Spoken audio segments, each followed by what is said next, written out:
Since Repair Clinic encourages you to perform this repair safely, a warning icon will appear when you should use caution.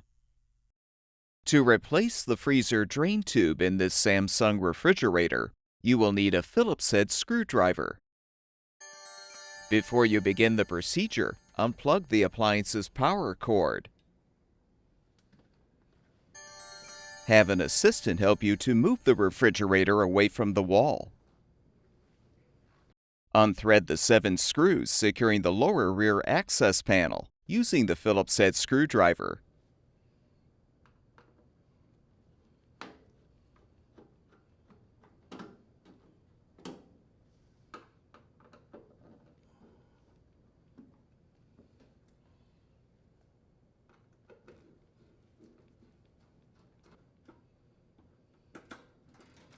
With the screws unthreaded, lift the panel up to remove.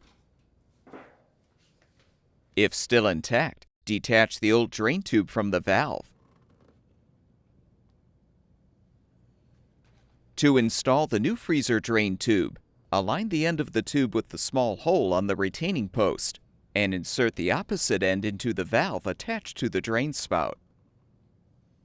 Reinstall the access panel by aligning the bottom tabs first, then thread the screws to secure.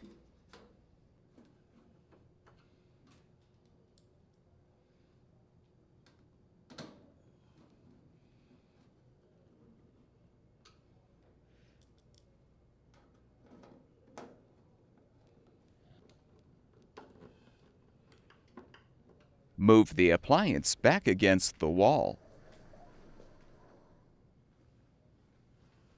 Plug the power cord back in, and the refrigerator should be ready for use.